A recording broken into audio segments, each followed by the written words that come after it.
Okay, Start. welcome to the regular council meeting. The date is October 15th, time is 7:04. And with that, we'll call the meeting to order. Do I have a motion to adopt the agenda? Moved.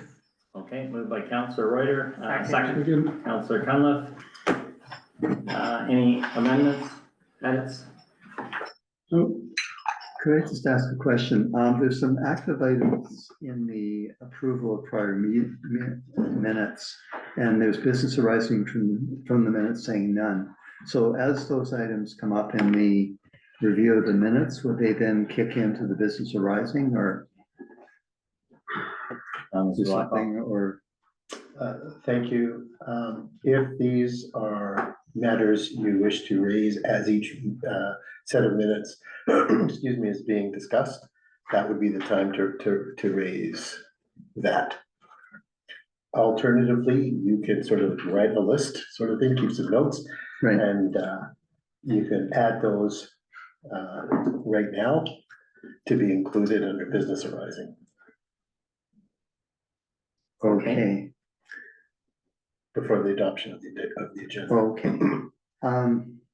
Well, I've got two items that I would like to discuss in business arising out of the August 21st meeting and September 3rd meeting.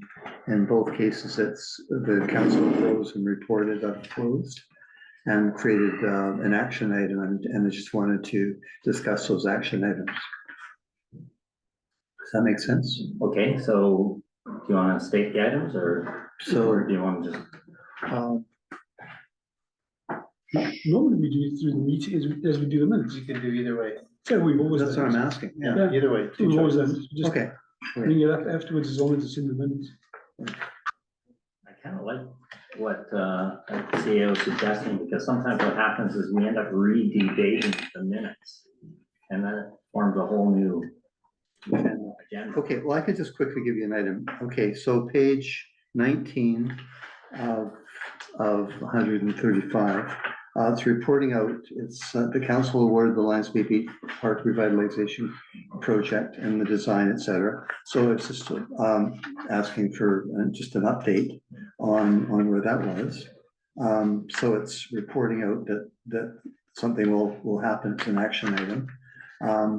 And then that's from the August 21st minutes. So it's August 20, so we're on page 19 of 135, item 5. And then on the September 3rd minutes on page 23 of 135, there's an action item where the council, the Beach Park Committee will be consulted in terms of the beach park revitalization, et cetera. So I'm just a check-in on that. So, okay. So All right. Any other items? Number 11.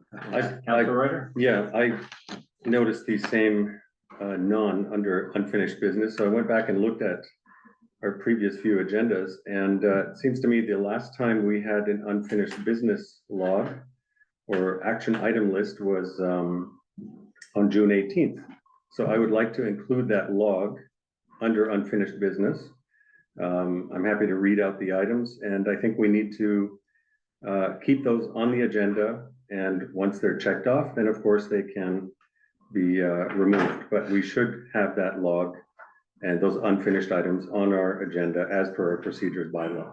I've got them in front of me, so I'd like to add the unfinished business log from the June 18th meeting to the agenda under unfinished business. Could you read them out, Councillor Reuter?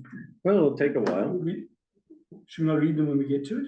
Yeah, we could do that, and if there's some that have been dealt with, then that's fair. But as a point of procedure and also keeping residents informed, not just council, I think that they should be coming to the meetings. And if they've been dealt with, we can address it at that time. How would the chair be able to address those if you cannot? I don't think the chair addresses them. It's usually staff. Okay, can you provide the staff with that list? Maybe email it to them or? Yeah, so if I could, so in the previous committee of the whole meeting that you were not here for, I explained that the log is something that staff have been trying to find the location of. So that's why it has not been in the minutes. because we can't find it. So we're in the process, and as soon as we do locate it, we'll be updated and it will be included. So it's not on here because there's anything nefarious going on, just because we can't find the list. I was not implying there's anything nefarious. I need to respond to that. I'm just saying it's pretty obvious. It's in the June 18th minutes. I'm happy to read the items out and staff can respond, or council can decide to table it for them. Okay, please read them out. I think we should do it at that time, as Neville suggested. I'd just like to add the unfinished action I'm item asking list. you as a chair, please read them out. I'm suggesting in Because response, it could be a significant time in your meeting, so can you please read them out? if it's gonna take significant time, then it can as well be done then in its proper place as now, when we're trying to adopt an agenda. Well, we are. So We're I'm adopting moving, that agenda. I'm moving that we add the action item list We from the don't June know 18th. how long that list is, because you won't read it out. I'll tell you briefly, it's got 1, 2, 3, 4, 5, 6, 7, 8, 9, 10, 11 items on it, numbered. Read them out. I'll read them out at the time. I'm moving that we add that list to the agenda. All right, the meeting's gonna be at 10 o'clock, okay? Let's move it along then. We've gone overboard on a lot of these meetings, so hopefully we can get through this.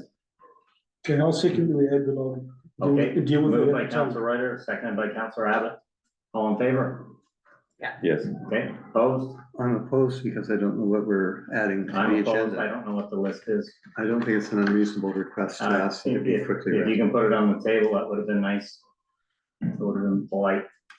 CAO Blackwell. Thank you. If I could, you're sort of skipping all over procedure here. So given that you decided to make this, the log a motion, you need to now back up and make those two beach park committee things a motion and vote on those. The better way is to put it all on the table and see if we can get consensus around everything at once. But it's not the only way, but now you've gone down this road, you have to back up and you're gonna have to move. Okay, I'd move that the two items that I raised be added to the agenda. Okay, second. Okay, Councilor Cunliffe, second. All in favor? Aye. Yeah, Opposed? I Motion found, carried. now we're doing it this way. I found another one that I had. I wasn't expecting to do it this way. June 18th meeting. There was an action staff to investigate whether Lions Bay can apply for grants funding as a rural community. I'd like to add that to the action log. It's a staff action. Okay, second. All in favor? Yes. Opposed? Yeah. Motion carried. Perfect. Okay, any other amendments? I suppose we better adopt the agenda as amended. Mr. Blackwell, we've adopted the changes. Do we need to adopt the agenda as amended? You need to adopt the agenda as amended. Okay, So motion. moved. Second, Councilor Broughton, Councilor Reuter seconded. All in favor? yes. Aye. Opposed? Motion carried. Alright. So now, the fact that I've got more in my notes, I don't get to add them now? You can do it under No. minute I'll business just horizon. do it as they are.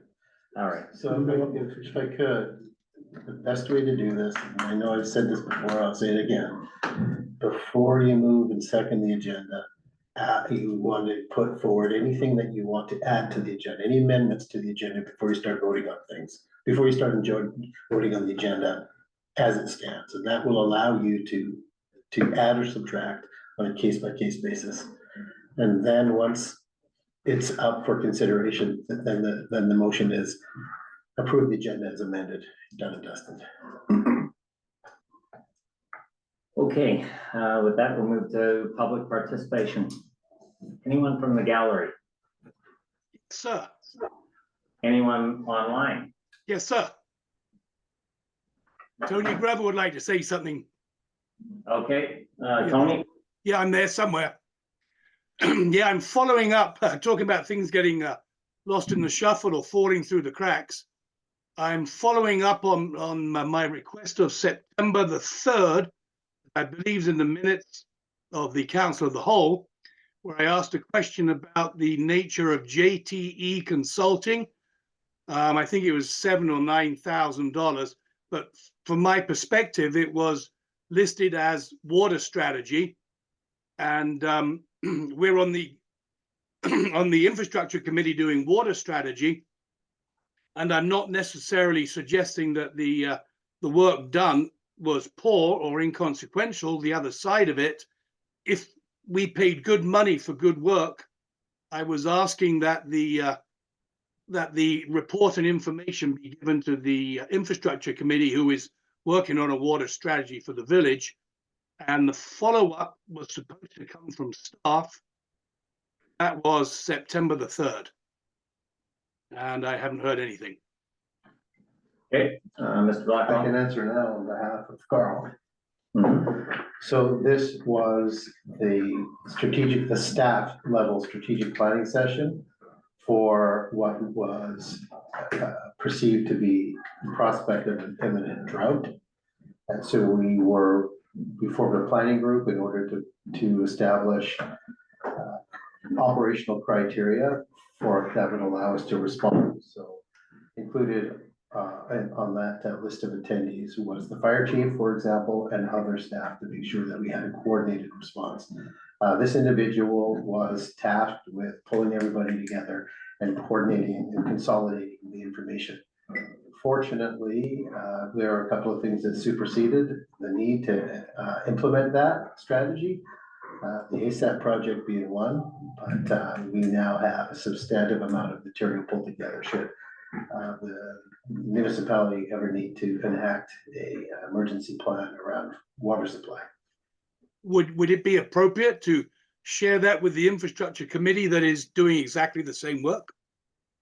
Well, it's not doing the same work, it's parallel work, but this is purely staff operational consideration. What's the communication hierarchy, so on and so forth. So this is not specifically a technical document. This is more of a logistics exercise, like an EOC, if you will. EOC planning, Emergency Operations Center planning, sort of document.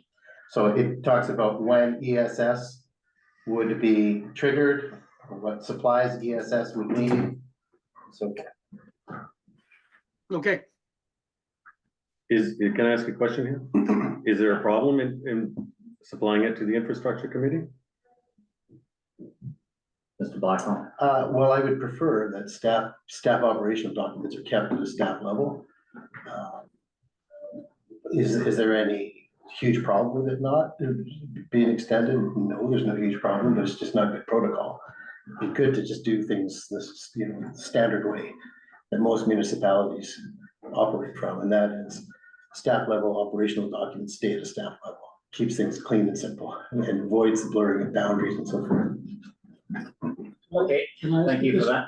Yeah, Yeah. Councillor Abbott. From what you described, Ross, sounds like this is something the EPC should be considering as part of their plan. Mr. Blackwell. Thank you. We had no EPC chair to take this on at the time, or Yeah. coordinator. So that would have been ideal if they could have run with that. Mhm. It would still be the same group of people, Yeah. but it wouldn't have incurred this cost. So you're bang on. So now what I'm suggesting is when the EPC gets fleshed out and we get to our next meeting, a review of this document would be good at that. I would At agree, would be yes, appropriate. but Yeah. rather than the instruction. All right. Absolutely right. Yeah, good call. Make it Okay. action point for. Thank you for that. We'll move on to the next question. We have Ishan. Hassan, please unmute. Hi guys, can you hear me? Yes. Sam Mofford here. Thanks for allowing me to speak. I want to follow up on emails I've sent to council and had previously sent to the Bear Smart committee. I'll just summarize the points because it's in the council agenda, and I think one of the other residents, perhaps in response to my emails to council, which I did also post on the Facebook group, has some questions about. So I'll just summarize my questions. So insofar as Bear Smart is concerned, is this a committee of the municipality, or is it a private committee on its own? And if it's a private committee, then why are its dictates, its rules for garbage pickup being published in the village update? In the correspondence I sent to council and previously sent to Bear Smart, which at some point was responded by an individual named Neville. I don't know if that was Councillor Abbott or another individual named Neville. I asked about participating in the committee meetings. I asked about whether the minutes were public. And I was told that that committee doesn't meet over the summer, which is very confusing given that bear activity and wildlife activity is the highest during the summertime. In any event, I just want to bring that to the council's attention and to fellow community members who are attending this to ask if there can be more transparency in terms of who sits on the Bear Smart Committee, how other members of the community can participate in that process, and where the minutes and evidence that reflect the work of the committee are housed so that they can be accessed, if in fact it is a public committee. And if it's not a public committee, then an explanation from council why a private committee is allowed to publish its dictates to govern public policy. Thank you. Let me respond. You or Neville? Why don't I take a run at the first bit and then whatever I leave off? Sure. So with regard to Bear Smart, so backing up, for Bear Smart is a provincial designation that's bestowed upon certain communities that apply. To maintain a Bear Smart designation, there are a number of obligations that are associated with that on the part of the municipality. One of those obligations is to have a Bear Smart committee in your community. Sometimes those are municipally driven, but they don't have to be. In the case of Lions Bay, it's not municipally driven. It is a volunteer organization from the community, but given the relationship to the provincial designation, I think there are 2 members of council that have been appointed. Is that correct, or one? One member of council that's been appointed to the Bear Smart Committee so that they can convey information to the Bear Smart volunteers, information sharing, and vice versa. The councillor is then in a position to share with council what they have been up to or the information they have to share. The relationship as it stands is a tripartite relationship. So the groups that work together with regard to addressing the concerns and considerations of Bear Smart include the municipality, the volunteer Bear Smart group, and the conservation officer service. Those 3 entities work together to develop informational resources, to post information, et cetera, many, many things. So that group works together for that purpose. Bear Smart does not dictate, that volunteer committee does not dictate times. The municipality, for garbage pickup, the municipality works with those 3 entities, with the 2 other entities, as I say, in order to develop these sort of pickup times. I'm not going to weigh in on whether the pickup times are good or bad or indifferent, but that's where they come from. They're certainly not dictated by the Conservation Service, nor are they dictated by the Bear Smart Committee, but they are informed by both of those entities. So that's as far as I can take the answering. I have to turn the rest over to Councillor Abbott. Just before we go to Councillor Abbott, can you please explain, I know Councillor Abbott mentioned that they had published over 40 village updates in the last year, and I think this was, I don't know, 6 months ago or so. This seems to be something that doesn't get vetted by council, and is there a reason for that? Because I think there was a resolution passed that when council members have something to do with the village update, that all of other councillors should weigh in, and I don't recall ever being consulted on, and I'm sure there's more than 100 village updates on this. So yeah, I can So answer. how does that, is there some loophole that I don't know about, or some double standard, or selective disclosure?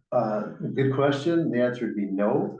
There are two areas of the village update that are populated with, in particular, Bear Smart information.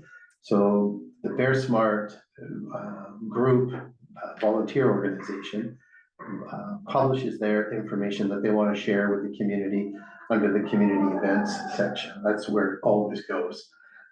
For the additional information that the municipality wants to make available to the community relative to that larger working group, the Conservation Officer Service and Bear Smart, municipality publishes its bear-related information in the municipal section of the village update. Okay, and special updates, I see special updates come out from time to time. And I recall the morning that I was phoned by the RCMP about gunshots that were happened the night before. Residents were concerned, and I delivered a release, and I remember that being prevented and never was disclosed or had to be disclosed through other sources. So I would ask that you revisit the selective nature of this disclosure, because it doesn't seem to be a fair playing field to me. Councillor Abbott? But can I just jump in? There's nothing selective, and for you to conclude that this was selective or that the CAO's answer buttressed that somehow is improper. Okay, Councillor Because Abbott? it didn't. They absolutely didn't. It's the clarification on the number of council members. We initially had 2 appointed based on the first meeting with Conservation Office, the most recent of the 2 meetings we had this year. Your recommendation, we decided to move to a more, my role becoming the council liaison, is your suggestion. So at that point, I've been the only one that's been. When was that? When was 2 councillors dropped from this committee? We haven't made that change, but since then, it's just been me attending. Okay, but there is still 2 councillors involved with that? Currently, and we intend to change. So wouldn't you think that with 2 councillors involved, when we've got over probably 100 village updates on this BS committee, that other councillors should have an opportunity to weigh in on that? Can I just take exception to the term BS committee? It's just an acronym. No, it's not an acronym. It is. BSC would be the acronym. Okay, well, And you BSC, and several other people like to call it the bullshit okay, committee. I'll Stop call doing it, it. I'll please. call it B. I take exception to SC. it. Thank you. Thank you. So I can confirm that there, no members of council, in my recollection, have asked me to publish anything in the village update, period. And in particular, How about a councillor's wife?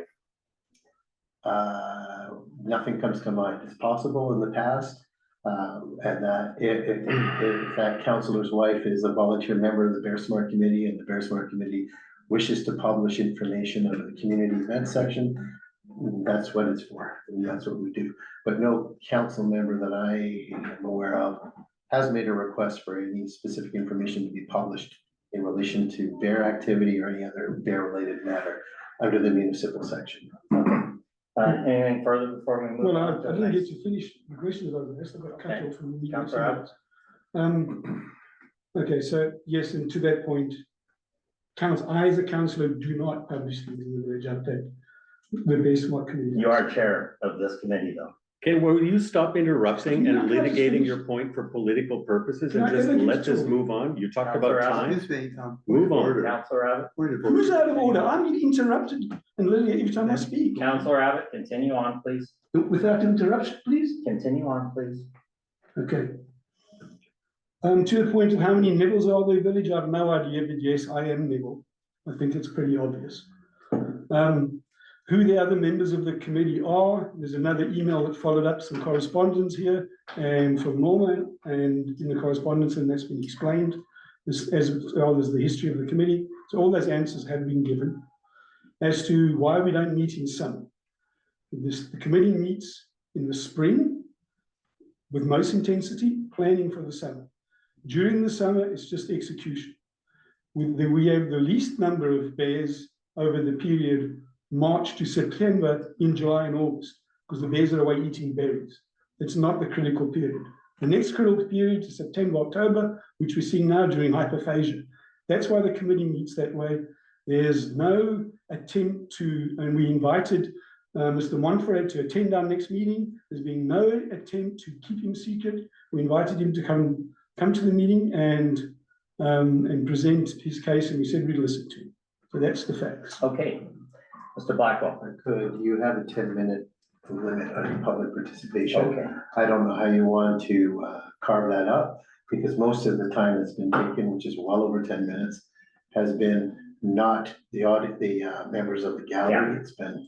We'll go to Councillor Brown, then we'll move to We the have two- delegation. We have 2 hands up. I'm going to suggest that we Listen to him. limit to 2 minutes each of those Okay. presenters. Point That taken. seems fair. Yeah, we'll move to next question, please. Norma Rogers, if you'll unmute. Hi. So I wish Esan had read my letter. All of his questions are answered in there. But I have another subject I wanted to talk about. I remember the April 16th council meeting when Councillor Abbott introduced a North Van councillor's letter about oversight, a black bear cub response by the Conservation Officer's Service. She proposed that wildlife veterinarians should assess the health and determine the fate of cubs of the year who are found alone. As a Bear Smart Committee member, I was pleased that 4 councillors voted to support bear cub oversight at the UBCM. Then Councillor Abbott reported about the Lions Bay participation at UBCM concerning oversight of black bears. He spoke in favor because Lions Bay Council support was passed by unanimous resolution. But Mayor Barry spoke in opposition, despite Council's resolution. In the Community Charter, Part 5, Mayor Responsibilities 1162G, it states that Mayor must reflect the will of Council and carry out other duties on behalf of Council. When Mayor Barry publicly spoke about his personal agenda, contrary to the will of Council, it was disrespectful to residents who expect their mayor to follow the rules. As the mayor of a Bear Smart community, his criticism of Bear Smart volunteers continues to damage his reputation, since Lions Bay Bear Smart is well respected and regarded by other communities. Thank you. All right, I'll answer that. I'd really be heartbroken, except that I think it was Norma Rogers that had the graffiti on their carport of one of our councillors, and that was taken Out down. of order, what has that got to do with the matter at hand? So, But in Come on, addition Ken. to that, I did speak at the UBCM. I spoke at the UBCM, as did many other mayors throughout British Columbia. And it was highlighted that the problem with this resolution was that it took the legislation power away from the CAOs and handed it to citizens, and quite frankly, it was called a Trojan horse. And it was voted down by the mayors of British Columbia. And so, yes, I agreed with them that it was a Trojan horse, and that I didn't see it any other way. So is that, you know, I'm not making any apologies for that. And neither should all the other mayors in British Columbia, which voted against this resolution. A point I'd like to make here. You have not Councillor answered the question, and the question is simply, why do you continue to not represent, as per the community charter, the will of council? I remember when we were covering this topic in the approval of the minutes, you actually voted in favor of this motion, and now you're voting in the opposite. Councillor Broughton. That's the absurdity here. The intent of the motion, I believe, is what this council supported fully. And what I'm hearing, unfortunately, I was not in for that particular debate in the main hall. However, the motion as they're presented need to be looked at very carefully. And clearly there was some concern about the form of the motion. So I think it's ridiculous for us to debate it here. And I think point taken, and I think we need to move on to Mr. Uppenites because we are currently in our 2 minutes. Yeah, we'll move to the last one. Mr. Blackwell, before we move on to the last Thank you. question. I just need to counsel with this council that this is not, you're not supposed to be prosecuting the issues or with regard to public participation. I would strongly recommend that the mayor speak to anybody. It's not for all of council. It should be the mayor that speaks on behalf of council to answer any questions. If you don't do that, it's going to be all over the place, all around the table, and become a council debate on every issue. And that's not the purpose of public participation. So my recommendation is leave it to the mayor to respond to the questions. The responses may be inadequate in the view of some council members. And if that just is the way that democracy works. And if a member of council wishes to follow up with any individual to have a deeper conversation, they're entitled to do so. But otherwise, if you don't, it's gonna get very messy. Orders of the day, Okay. Mr. Upendike. All right, final question, Mr. Up and next. Yes, hey, thank you, good evening. Pronounce your name. Thank you. Euphonex, yeah, thank you. So I have a question regarding development variance permits. Can you tell me, once a development variance permit application is made, whose responsibility is it that it get to a council meeting? Mr. Blackwell, we have a Board of Variance Committee, but please help us out. So those are addressed at the staff level. Staff prepares a report following completion of all the obligations of the applicant, which includes public notice and notification. Once all that's complete, the staff report is prepared and is put on the next available agenda. Okay, well, so CAO Blackwell, this application was, my application for DVP was commenced in the summer. The development variance permit fee was paid on August the 15th. You were in communication with our agent, Mike Lightbody, who submitted the necessary information. Pursuant to bylaw number 431, the development application procedures, those were all followed. And that information was all sent to you in one occasion, and this was an email. And going back to the things that kind of get lost between the cracks, an email was sent to you, CAO Blackwell, asking for an update on the process. We didn't hear back from you. And a second email was sent this morning asking once again for an update on whether this is going to be on the agenda as indicated through your email with our agent, that it would be on this agenda, October 15th. Again, there's no response. This is getting a little bit frustrating working with CEOs. In April of 2023, CEO Miller had an issue with responding to emails, and I seem to be getting the same kind of runaround now. There is no response.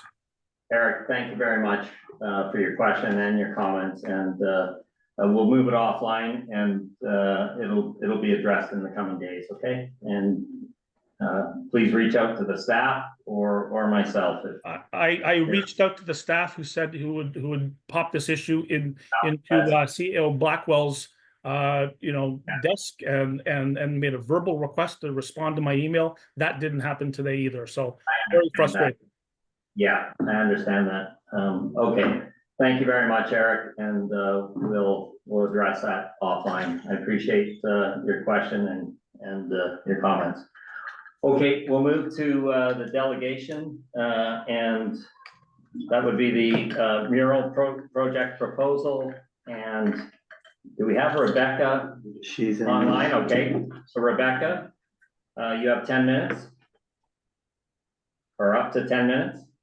Great. Hi, everybody. Rebecca, Yes. let me know if you would like me to share your slides. Yes, I have my slides here too. So maybe I will share my screen if that works, and then we should be good to go. Let's just make sure. See, give me one moment.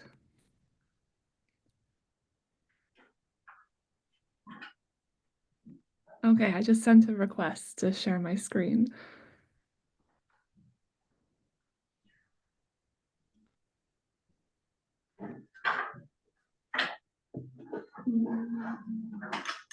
Nothing's happening on our end. Okay. Let me just see. Yeah, you're allowed to. I can share them from this end, but I don't VoLB, but Yeah, go ahead.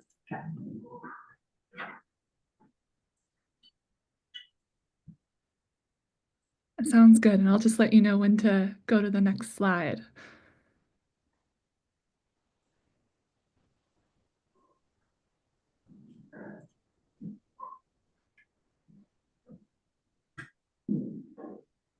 It's just loading. Can you see the screen at all?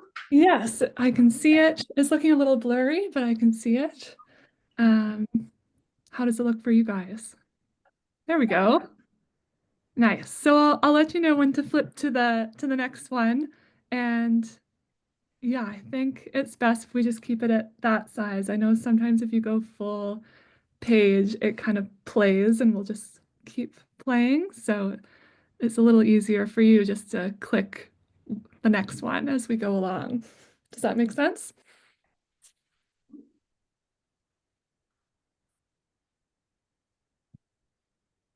Okay, we ready to start?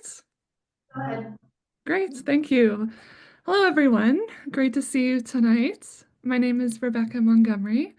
Some of you may recognize me from around the village. I grew up here in Lions Bay and have been a member of the Lions Bay Arts Council since 2009. So it's great to see some familiar faces tonight. Michael was my first boss at the Lions Bay store, so hello. I'm excited to propose a community project that has been a topic of discussion and a dream amongst a lot of residents for many years. A mural to be located on a large wall under the Sea to Sky Highway on Lions Bay Avenue. Next slide.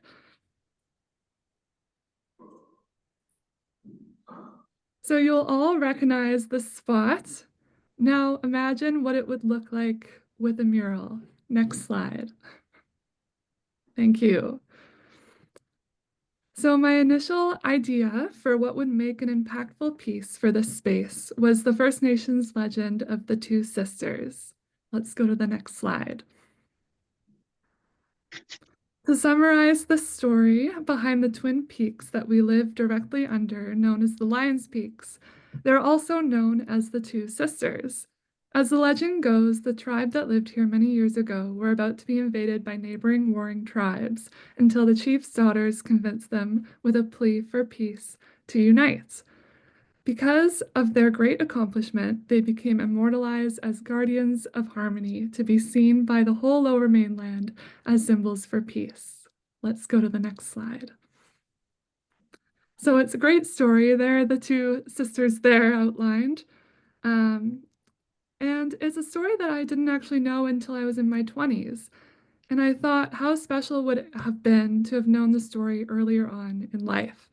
That is why I believe that this mural will not only beautify the area, but it'll also foster pride and connection amongst residents, particularly the children who often frequent this space.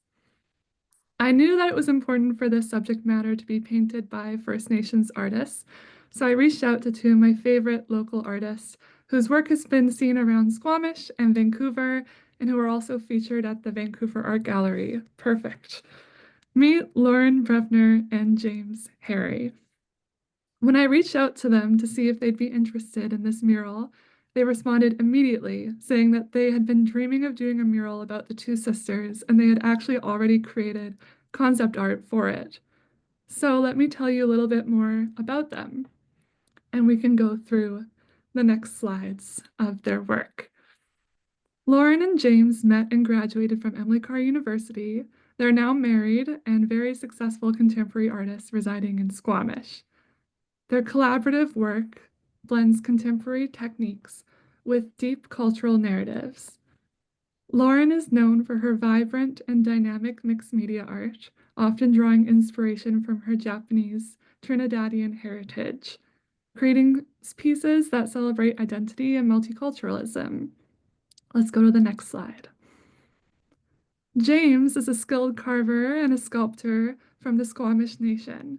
He brings a profound connection to his Indigenous roots. Let's go to the next slide. Focusing on traditional stories and symbols that honor his culture's rich heritage. Next slide. Together, their art tells stories of community, heritage, and resilience, making their collaboration both visually stunning and deeply meaningful. Next slide. And we'll go to the next slide. the next slide. Their blending of First Nations motifs and beautiful portraiture will be a wonderful tribute to the two sisters. Next slide. So here's their concept for the mural. There are many positive aspects to having a large mural. They're a powerful way to enhance a space by fostering a sense of community. They add vibrancy. They transform a plain wall into a meaningful piece of art. They invite engagement. They create a sense of ownership and pride and can reflect an identity or history of a community. Research also shows that spaces with intentional high-quality murals are less likely to be targets of graffiti, as they command respect and become cherished landmarks. In the rare case that graffiti might occur, I have budgeted to have a protective coating applied to the mural. This special coating allows any vandalism to be easily removed and will just simply spray wash off, which ensures a low-cost maintenance and that the mural will remain pristine for years to come. So you're all wondering probably how we're going to pay for this thing. Budget, perfect. So the budget for this project, one of this scope, is approximately $50,000 to $60,000. This includes a breakdown of artist fees, materials, lifts, insurance, and maintenance. My plan to secure this funding is through an organization called the Canada Council for the Arts, which is a crown corporation established in 1957 as an arts council of the Government of Canada. It is Canada's public arts funder, and in 2022 and 23, over 4,000 artists got grants, over 500 groups, and over 2,000 art organizations received Canada Council grants. I myself was lucky enough to be one of those artists. A colleague and I received over $50,000 for a project in 2021 and 2022. So I'm very familiar with their Explore and Create grant, which issues up to $100,000 to artists who are committed to the creation and dissemination of innovative, vibrant, and diverse art. I feel very confident that this mural project would be a prime candidate for this grant funding, and I would love the opportunity, with the support from the council, of course, to be a project manager for this mural and to apply for this grant on behalf of our community. Let's go to the next slide. Perfect. So, of course, here's the timeline. The first step is the approval from you, the council. Should we decide to move ahead together, step 2 would be for the Village of Lions Bay to submit a form to the Ministry of Transportation and Infrastructure. They're the ones who basically own the wall. This 5-page form that we would fill out is a provincial public highways permit application. So we'd fill it out, submit it with the images of the proposed murals, which fortunately we have. And I have communicated with Jim Hegan, who is the development officer at Modi for the Sea to Sky corridor. And he says that they are open to receiving our mural proposal. He said that it must be submitted by the Village of Lions Bay to ensure that all the required conditions would be agreed to for the life of the project. But upon approval, the village could delegate those responsibilities to me if necessary.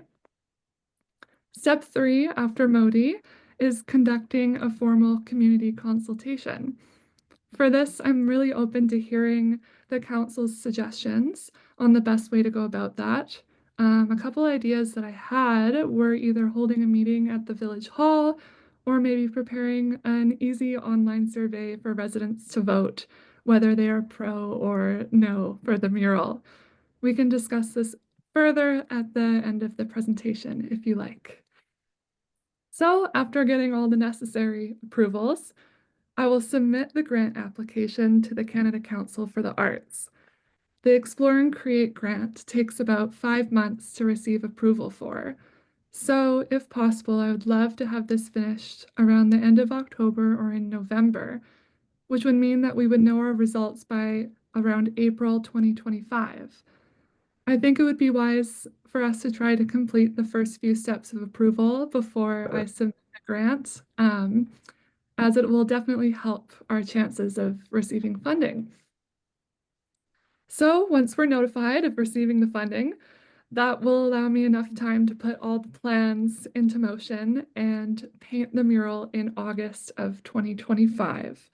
This way, the weather conditions will be ideal for painting and it won't block any of the school pickup or drop-offs, and hopefully that will have minimal impact on blocking or disrupting normal community traffic. We'll go to the next slide. So this brings me to the end of my presentation. Our final image here is the concept art again, rendering on our proposed mural space. Keep in mind that these colors are subject to some changes, as this is just an outline. The concept art, an example, so we can get an idea of what the subject matter looks like on the proposed space. But yes, thank you all so much for listening. I hope that you feel as excited about supporting this project as I am about it, and I welcome any questions or concerns that you might have. Thank you. Rebecca, thank you very much for that presentation. It's very exciting.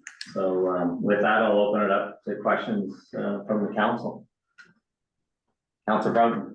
I just anticipated that you were talking about the other wall, the wall opposite, and I don't know why in my mind's eye. So I was surprised, very pleasantly surprised to hear that you're looking at the bus wall, basically, because that's traditionally been a really challenging wall to keep clear of graffiti and sort of has a crummy kind of presence. So I think it's a very positive suggestion. And I think that we should give you the go-ahead to find out more. I think clearly public consultations is important because it's going to be a very key piece of art in our community. I'd love to hear what the Lions Bay Arts Council, their support, and also look at. I'm sorry, one other thought on it. Anyway, I'll leave it right there. But I think it's a good idea in terms of showing the village's self-esteem. It diminishes the amount of graffiti that occurs. I mean, all the research is about that, so that's important. And also the message of coming together and two bands resolving their differences, I think, is a very powerful one for our community. All right, thank you very much, Councilor Broughton. Councilor Conlon, any other councilors? Yeah, I think it's a beautiful idea, and I'm very impressed that you've already made traction with Modi. I know that this has come up before and they have not been cooperative in the past, so that's really encouraging. So I appreciate that and support your initiative here. Councilor Reuter. Yeah, Rebecca, thank you for your presentation. Very professionally done. Kudos to you. I just wanted to clarify the $60,000 funding. You're saying that is 100% funded at this point, is it? With the Canada Council grant, it would be 100% funded, yes. Okay, and do you anticipate any further costs or any overruns that we need to consider at the table here? At the moment, no, I don't consider any further costs. I'll definitely keep you posted as I put the budget together. Part of applying for the grant is putting together a very, very detailed budget for the plan. So we'll go over all of those details and make sure that all the funding is included. Also, a nice thing about the grant is after you get awarded it, if there are more costs that end up coming up, you can then talk to the Canada Council and they will likely give you the funding that you need for that too. So I think the only funding that you guys would really have to consider that I know of right now is just the maintenance afterwards, after it's done, if it were to get graffitied and getting someone there to clean it up, which wouldn't be too much, I think. So yeah. Thank you, Rebecca, for very professional and very thorough. I think the only thing I'd add is I wonder, and I'd turn this over to staff, if there are any legal considerations here. And the other consideration in my mind is the order of whether we should be applying or communicating with Modi as a municipality first or doing a community consultation first? I'm not sure what would be the best order, but that's something we should probably discuss. So before we go to Mr. Blackwell, Councillor Abbott? Yeah, short of repeating what everyone else has said, because I would just be echoing it. I do think the community consultation part is very important, and I find it hard to believe you won't get resounding support, which will of course help you when you try to motivate this through Moti and so on else. So yeah, thanks for the presentation. I agree it was very well done, and wish you all the best. Okay, Mr. Blackwell, what would be the next steps on this process? It seems like everyone is very supportive and excited about it, so. So if council's so minded to move this thing forward, a resolution directing staff to apply for authorization to install a mirror along the underpass wall, Moti would be required.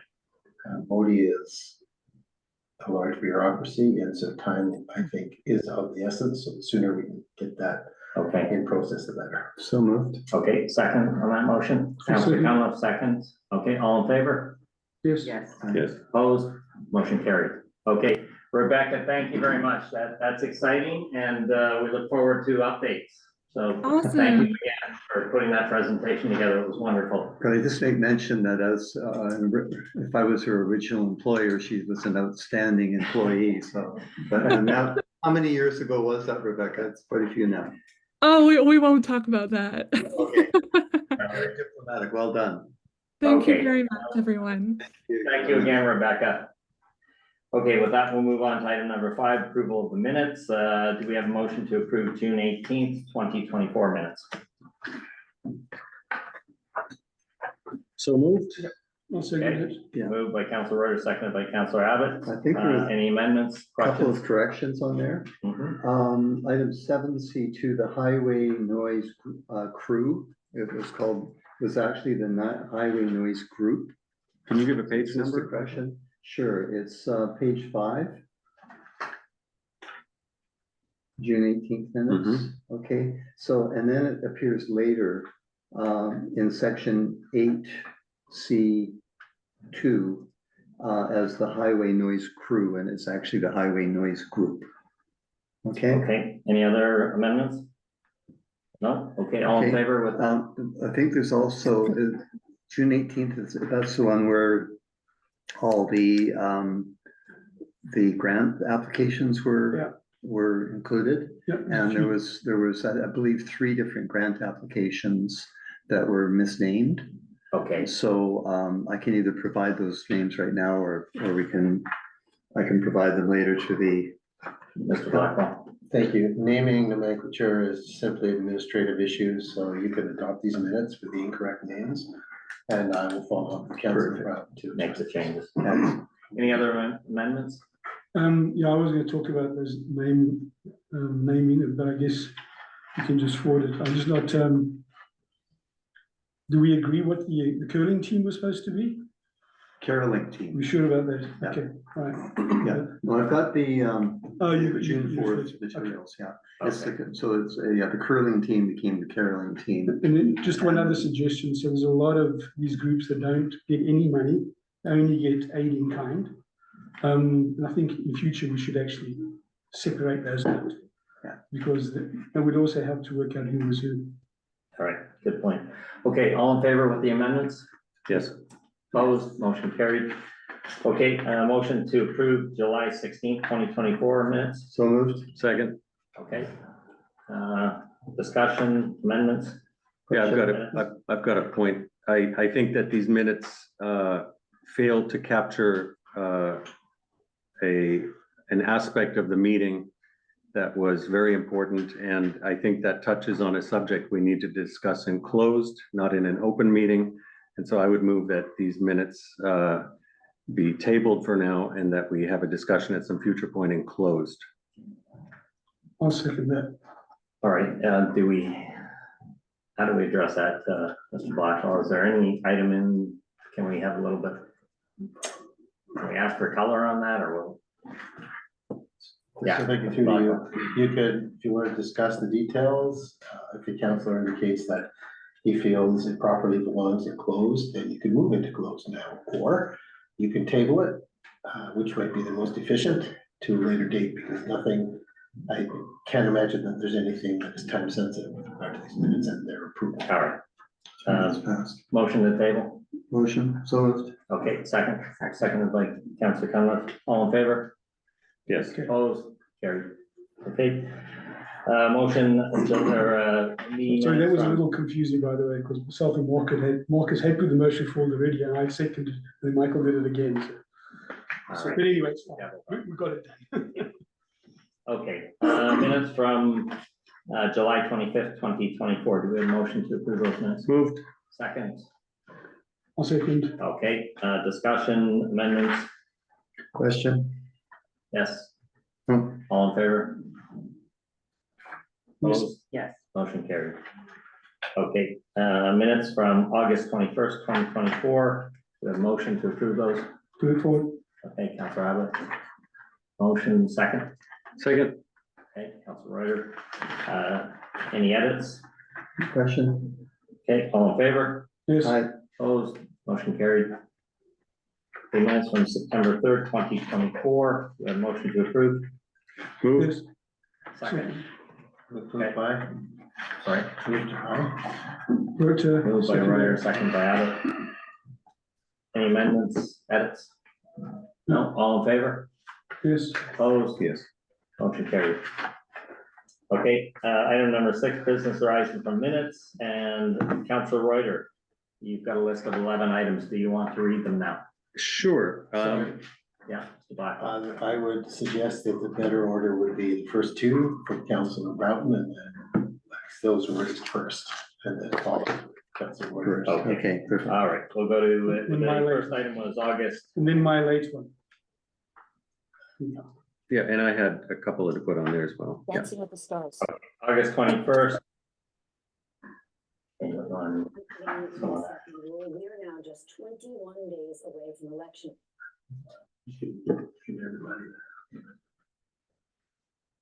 Okay, first item for Council Broughton was August 21st, Okay. page 19, beach park update.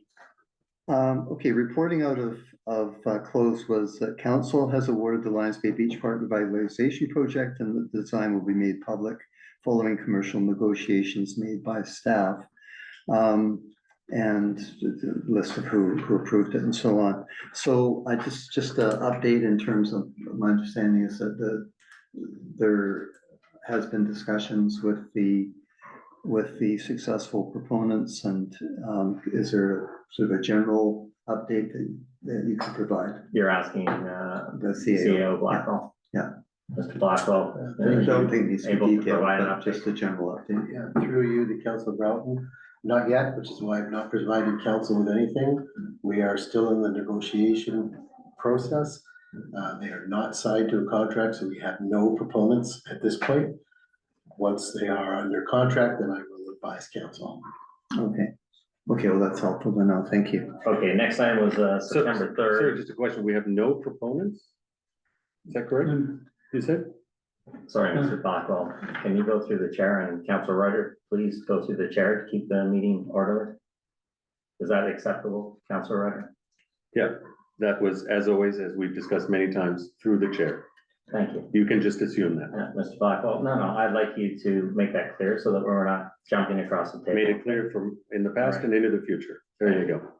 Mr. Blackwell? Thank you. Through to Councilor Reuter, there were proponents that submitted, but we've not secured a contract with anybody, which means until we have that in place, we don't have a surety that we have a live entity to work with. We could put the contract together and they could say, actually, we're not interested in doing it. So until they are under contract, I cannot tell, or I cannot advise council that we have a live project yet. Is it likely?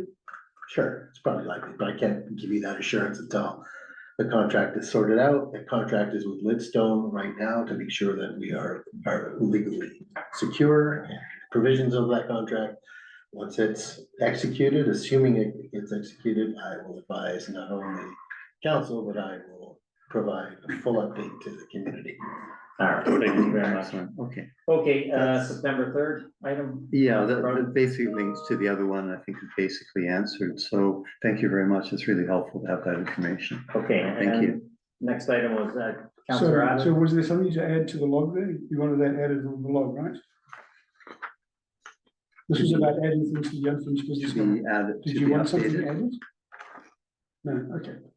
No, I asked that it be added to this, these minutes, these issues, That was the update. this agenda, yeah. Okay. Yeah, Councillor Abbott, you had something? Sorry, if I could. Yeah. Councilor Whiter. I'll go after Neville's gone. Yeah, that's fine. And I might have So some. my one was, as I said, page 10. When I add this to the log, actions staff to investigate whether Lions Bay can apply for grants and funding as a rural community. I don't know if you have an update now, if anything happened, and we put it on the log. Thank you. Through you. Some grants are not available to Lions Bay because we are a rural community through Metro. So that ship has sailed with having a rural designation. But there are other grant opportunities available to Lions Bay that are not Metro. So if you wanted more detailed answer, I can't give it to you at this. Okay, so the question was pretty clear when I asked the meeting, and then what you just said is inaccurate for us. What we asked for, there are rural grants, which are available to, there's rural grants which are available to everyone. Oh, sorry, there are grants which are available to everyone, and frequently rural communities get 100% grant, and Lions Bay, Belcara, and Amwell only get 80%. Owen Island and other parts of Capital Regional District get the full 100%. And that's because we're part of Metro. Same thing happens in the Capital Regional District. My ask was, we approached the province and say that this seems misaligned, and the 3 rural metro communities should get the same exemption that the Capital Regional District given to their regional communities and has been given to Bowen. That was the ask. And then when we get a grant, we don't only get the 80-20 or whatever the split is, we get the opportunity to have the full 100%. Mr. Blackwell. So I did meet with Metro on that. We did not discuss that specific issue. We talked about eligibility for grants. And I was advised by the CAO and the deputy CAO that given its rural designation, there are grants not available to Lions Bay. It doesn't mean no grants. It means that there are grants that would be available to Lions Bay if it was designated urban. Okay, could you bring back a report on that, please? I will follow up on the second piece of your question separately. Sure, but can you give us a report on the grants we do not eligible for? Because I am personally. Thank you. Okay. Over to Councillor Ryder, and if you would be kind enough to read the list. Sure. Walk through the list. Sure. Let me just make sure. There was one other item here that I wanted to just point out. It's on the minutes. It's on page 21. There's a question asked of staff as to an update for implementing the provincial ethics, an update regarding implementing a provincial ethics commissioner. And the CEO answered that no response had yet been received. I just wanted to ask if anything further has happened on that front. Mr. Blackwell. Thank you. Through you. No, the question of the provincial ethics commissioner is one that rests with the province. As far as I recall, this is something that was raised at the UBCM. And so this is far beyond the ability of a community like Lions Bay to have any influence on it at all. Even coming from the UBCM, which is all municipalities in BC, even that can be tricky to get the province to move on things. So all I can say is I would expect that if this is something that the province continues to deliberate on, and as soon as I hear anything from the province with regard to status or the UBCM, of course, I will be updating the council. So Okay. ongoing and awaiting a response. Yeah. Okay, so And again, I'd ask that this log be included in the agendas from now on, so we can keep track of things. Action item 297 from September 19th of 2023 was cost benefit analysis on document storage options. That was over to staff. Okay, Mr. Blackwell. Thank you. That's still a process. It's been a very low priority relative to other priorities we've had. That's sort of rearing its head again, so we're gonna have to take a look at All right, solving that question. thanks. Next item. 298. I'll just read them out and we can perhaps remove some of them from the log. Let's knock them off as we're going. Sure, here. Otherwise, next time a list and on table item would be Yeah. helpful. First one that answered by the CCAN, Pardon me? was that first one about document storage not resolved by having the CCAN? No, that's temporary. Okay, Councillor Abbott, I'm gonna ask you politely to go through the chair Sure. instead of going All right. across the table. Thank you. Call an EPC meeting from September 19th, 2023. Okay, Mr. Blackwell. So that, We had one. We had one. So we can strike that, agreed? I mean, do another one, but yes. Okay, so if I through, That's gonna be ongoing, so I don't know what it was, is what I was gonna ask you, the specific. we had it, strike it, it's going to be ongoing, there'll be another one. okay, 305 from October 17th, 2023, obtain Lions Bay Beach Park Committee file copies. Mr. Blackwell, I'm not sure what that pertains to. is there any detail on that? There is not. Mr. Burr became the repository for all the documentation. And as far as I know, he has everything at this point. Okay, staff has been working on that, so you must have the files with Mr. Burr. But we have some, I don't know if it's all of them, if they come from an other body than the municipality. I don't know what they have relative to what we have, but we have a significant amount of resourcing. Yeah, well, all that the committee was supplying to them was the minutes, which we had done. Right, okay. So do we wish to strike it or strike? Strike it. Yeah, clean it up. All right. Number 310, November 7, 23, rescope connector project and bring back to council. Mayor's task force. Sorry, give us more detail on that. That's what it says on the list. I don't have any further detail. I have to report back. I think it's been scoped. Okay, so we're awaiting that still?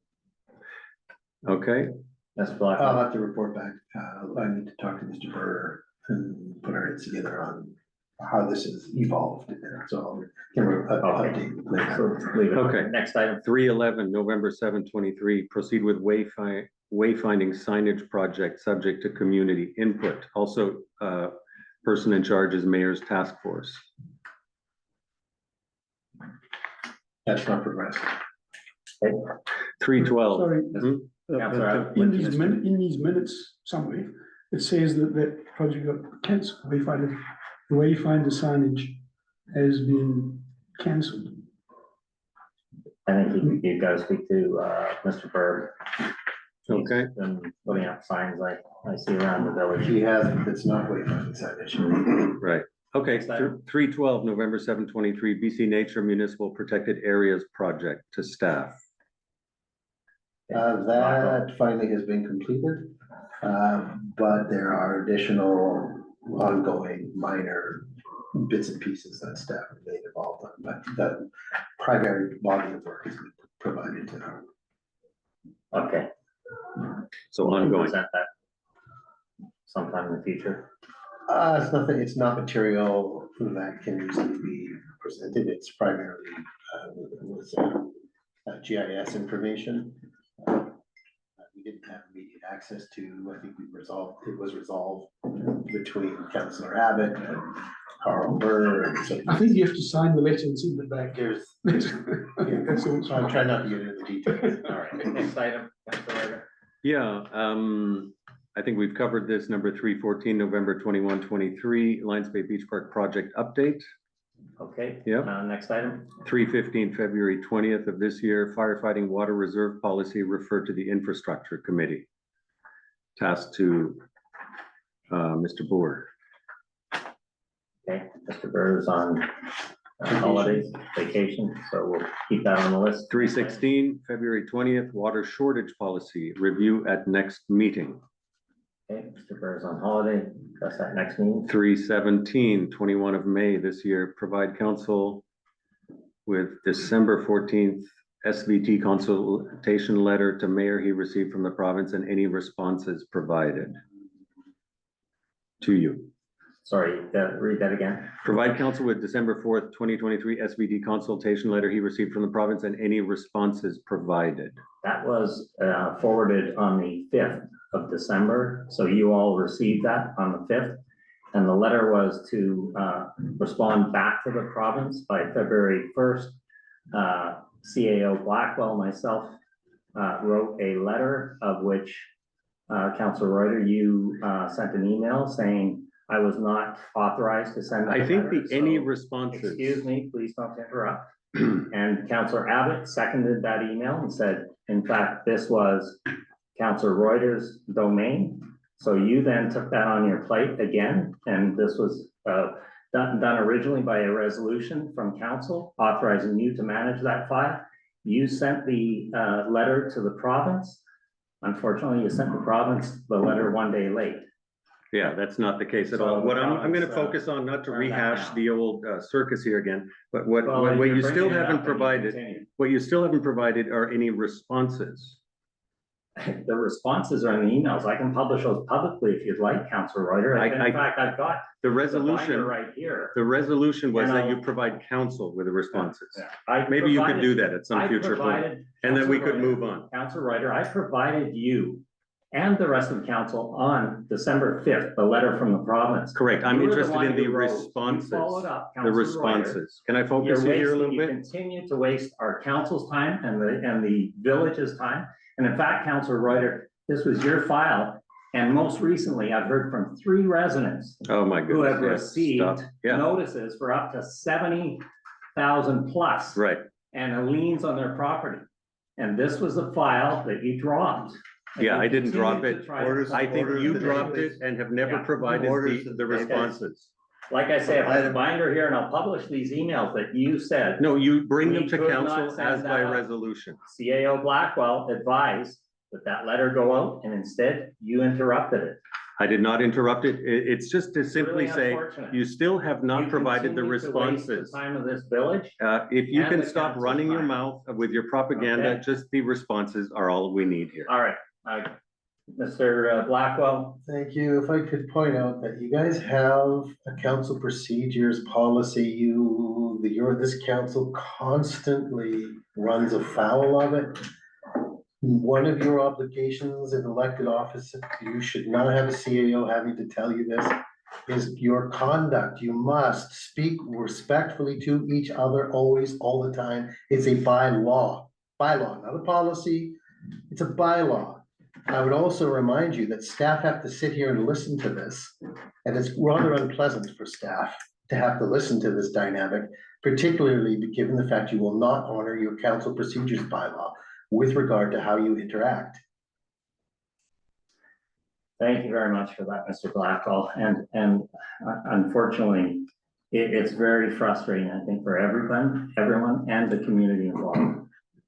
Since March 27th, 2023, we had 22 meetings. Each and every meeting, I politely asked Councilor Reuter for an update. Are you And we relitigating this thing? Can we continue to- move on? We continue to get this Through the chair. meeting after meeting. Through the chair, Order of the day. CEO Yeah. suggested that you move on Counselor, and do not do Order of this. the day, please. And you can continue to do what you. Excuse me, order of the day. Yeah. Could we move to item three, All right, we'll move to the next 301? item. Okay. We were at Councilor Reuter, was there 316, anything else? No, there was nothing else Okay, except to so provide thank you that very much. response. Okay. That's still on the unfinished That items list. response was missed sent one to on the all 11th, council, and you continue to deny it. So Okay, I don't excuse- know how else to address it. You are now on Mr. item, Blackwell? item number 7. at this point. Okay, thank you very much. We've already done unfinished business. We've been working on that. So I'll move to item number 8, which is staff reports, and we'll move right to the investment policy. And Mr. Cherkoff, you'll walk us through this.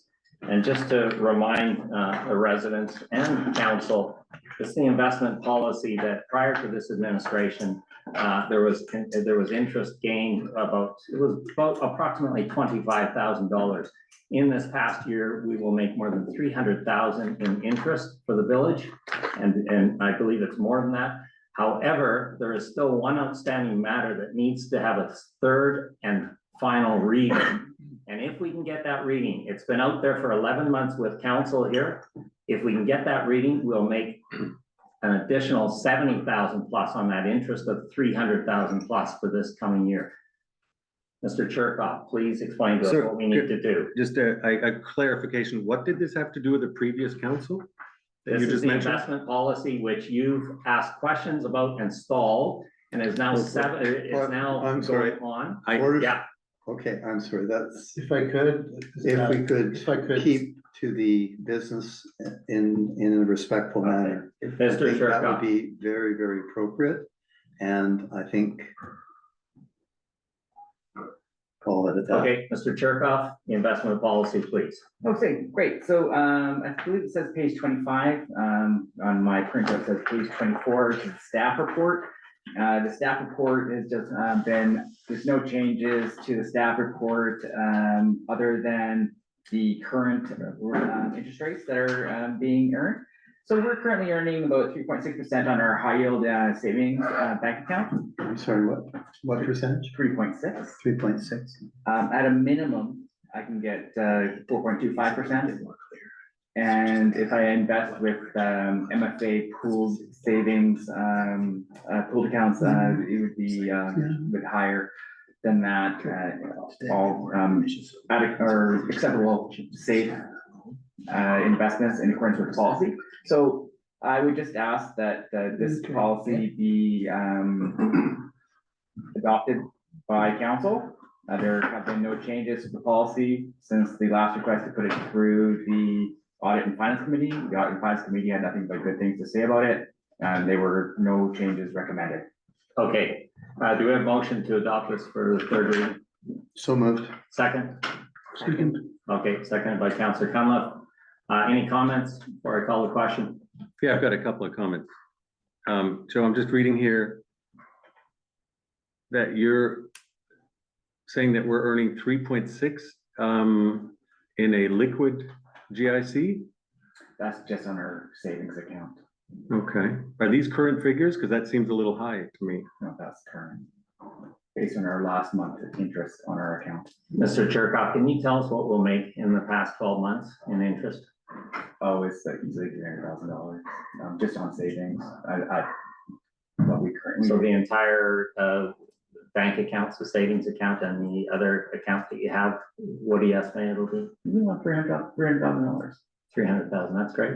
It's going to be more. And so, can I continue here? And I'm just trying to clarify. I thought I had the floor.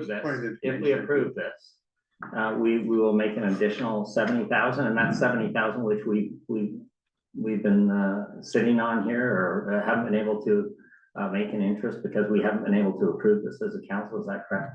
I guess yes, and in context, I will say that one amendment that was made and processed and then reviewed again was that the any new investment would be approved by council as a safety precaution. So I would present the investment proposition to council for approval at the next meeting or a special council meeting so I get the money moving faster, because I'm getting calls from a lot of different bankers asking where we want to put our money. So yes, the sooner that we can approve this, the sooner and faster that I can start soliciting quotes from various banks on what rates we can and terms we can get to present a recommendation to council so that council can approve it and then I can invest it. Okay, I'll call a question. All in favor? Just a minute, I'm not quite done here yet. Okay, Councilor Ryder. Where in the policy does it now state that it comes back to council for approval? That was your addition? Yeah. And that was And in. what page do I find that on? That is on. Page, I think it's page. Of the agenda, if you can.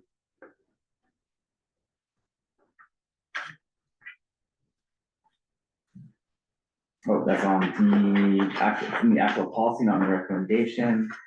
And that is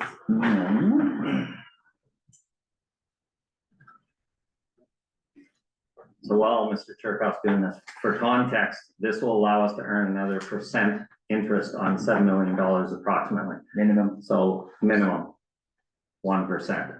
So in delaying this decision, if we choose to delay it, we've given up in the last almost 12 months now that we haven't been able to make this decision, approximately 70,000 plus.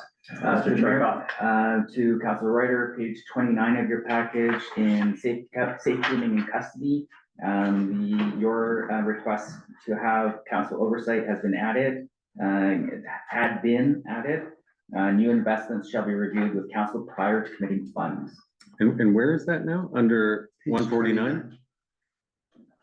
It's under safety and custody? Yeah, safety and custody, yes. Okay, oh, so it's under payment? Payment, yes. Okay, great. And then I would be reporting out each quarter on the results of our investments. Okay. Okay, I'll call the question. Yeah, on third sorry, reading. I just have another Yeah, couple of Councilor questions here. Reuter. Yeah, thanks. Under liquidity on page 28, you mentioned securities. Now, securities can include all kinds of things under the usual definition: stocks, bonds, limited partnerships, debentures. But further down, you reference section 183 of the community charter. Are we to assume that the securities mentioned here are in conformance with section 183? Any investment, we are required to conform with section 183. Any investment securities being GICs, which are allowable, and the other laundry list here that's been listed, they're referred to collectively as securities. This is a standard definition for investment policies among various municipalities. We are required to adhere with section 183, and that's safe investments such as GICs or pooled investments with MFA. Okay, so this could be read under securities as applying only to those securities that are authorized under section 183. That is correct, yes.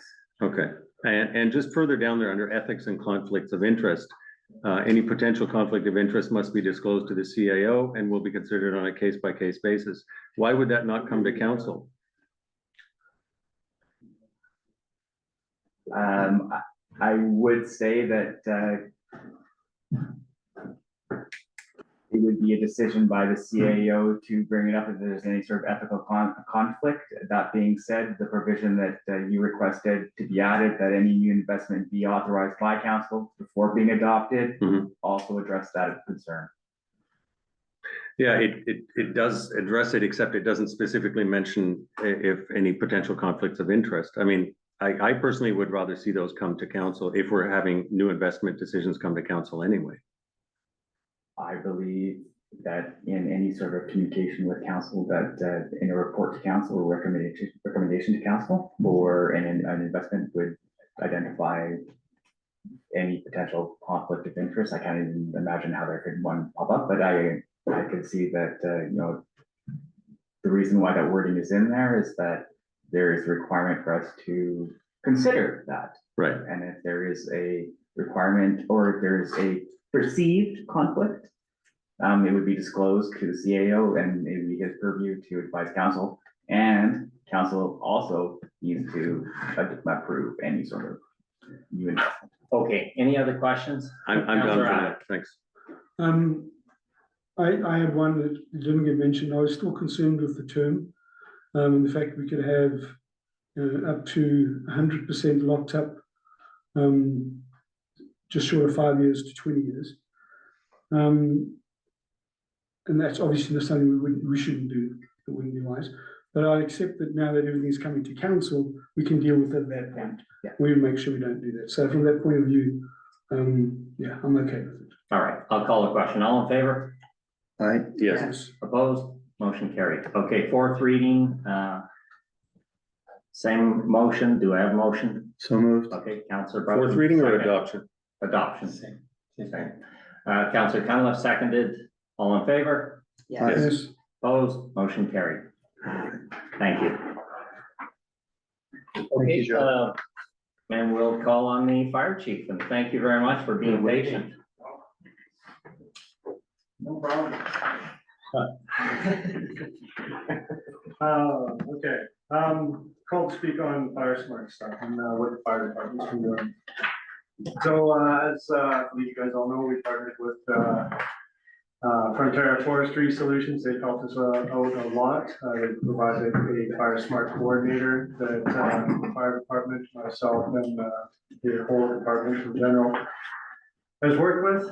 We've put together a couple of educational, we had a couple of public meetings, one on June 16th. We set up a tent and a table and entertained public question. Again, July 1st, we had public education at the Canada Day, another table set up as well.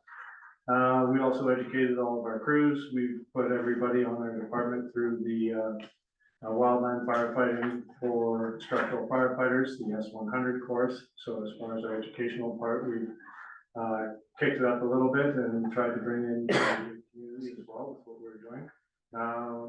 I'm not sure exactly how many posts we put in the community update, but there were numerous across the summer.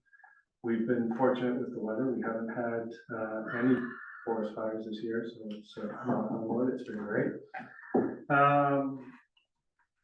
Through our partnership with Frontier Forestry, we secured the grant, which paid for a bunch of equipment that go towards creating what's called a structural protection unit, or SPU. It's a 3.5 year accruement.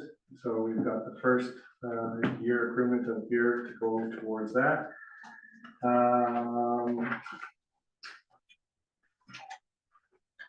We've done a number of residential home inspections where the community have taken us up on our offer to have our fire smart coordinator come to their homes, walk their property, give them advice as to what they can do to better their fire smarting of their property. Done that on a number of different properties. And we've also had the community fire smart coordinator do an in general neighborhood assessment of the entire village of Lions Bay and what could be done in each area, and recommendations have been brought forward as to what we can do. So I have that as well. We currently have identified some critical infrastructure, like this building for one, and the workshop is another, that could do with some fire smarting. In the grant, there's $16,000 to have that fire smarting done. And that's gone to tender essentially through Frontera. They're looking for people that would be interested in doing this work and bidding on it. So that's where we are. We have some education for the public, for the fire department. We have some needed equipment accrual, some community education through home inspections, and looking on protecting some critical infrastructure with some fire smarting around the critical infrastructure. Excellent. Thank you very much for that, Barrett. And any questions for the fire chief? Oh, that was you. Thanks, Barrett. Thank you very much. Okay, with that, we'll move to item number B, committees, Climate Action Committee, and that over to Neville. You can walk us through item B1A, I believe, or we've got the minutes for, take those as read. Is that you're looking for? I'll answer any questions in the minutes if anyone wants. Okay. If not, we'll take them as read. Okay. Take them as read. Take them as read. That's right, yeah. All right, item number BIA, I guess, this lettering is a little off, but the RFD, mini recycling station. Okay, all right, we'll go with that. Go through that. So it's on page 39. So as council are aware, there's been a plan in place for a number of years, going back to the previous council, to develop a mini recycling station in the workshop. We approved this in last year's budget, and I can touch on those a little bit later, but those budget items are extracted in this report. So we assume that people have read those. The current idea is we will have the mini recycling station open on Saturdays from 8 AM to 3 PM. It will take soft plastics as well as crinkly plastics or laminates. We are going to see if we can separate those two streams. Other municipalities have tried this unsuccessfully. North Shore Transfer Station have tried it a while ago. But we're hoping we can be more successful. If we do manage to separate those, we believe we'll get additional funding from BC Recycling, as well as it will just be feathering our cap. We're also going to take styrofoam, small electrical items, light bulbs, and batteries. That's the stream of additional items that Waste Control Services will take, but they won't take in our blue bins at the moment. Okay. Anything else? Yeah, so I just got a couple of next steps here. I just want to go through. We need staff to enter into a contract with Waste Control Services as per the attached quote in attachment A. We need Public Works to prepare a covered location. You'll see we revised that slightly. We're now going to use a modified container, and you'll see that in the pictures lower down, which is a much simpler, neater solution and only costs $6,000. And that's in attachment 2. Staff will need to hire and train the appropriate personnel. We'll have the training can be provided by Waste Control Services, but we'll obviously need to hire them. And then assist with the preparation and distribution of educational materials. These will be written with the assistance of the committee, Climate Action Committee. And then update the village website, reflecting new recycling capabilities. Once again, the committee will come forward and provide that material.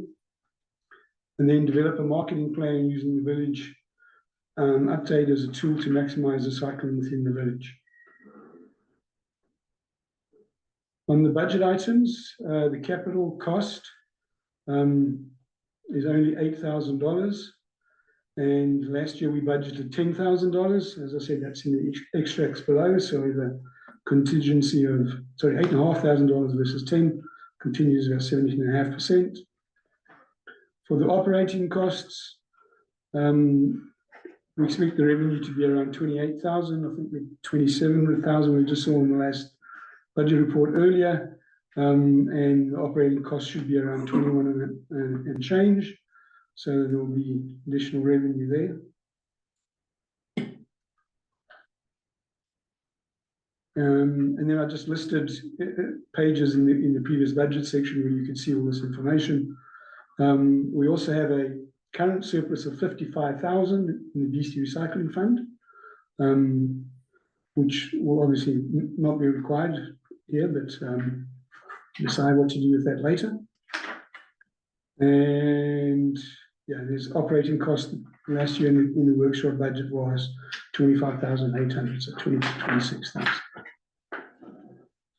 So what I'd like to put forward, a resolution that we direct staff to execute the next steps, the 6 next steps in this RFD. Not sure it's actually required, seeing we did approve it previously. But Mr. Blackwell, can I offer some text for your consideration? Sure. And see if you like it more. If not, so be it. So all that preamble, direct staff, yada, yada, yada, to work with the Climate Action Committee to facilitate the implementation of, et cetera, et cetera, et cetera. Because you mentioned that at some level there's going to be that synergy. Yes. And I think that what that does is create a clear direction, a standalone resolution. Okay, so that's why I suggested that we direct staff to execute on this next steps proposed, items 1 through 6 of this request for decision. Okay. Which I just read to all. Okay, that's good then. Is that good? Is that okay? I'll second that then. Okay, all in favor? Mhm. Oh, comments? Just a couple of questions, if I could.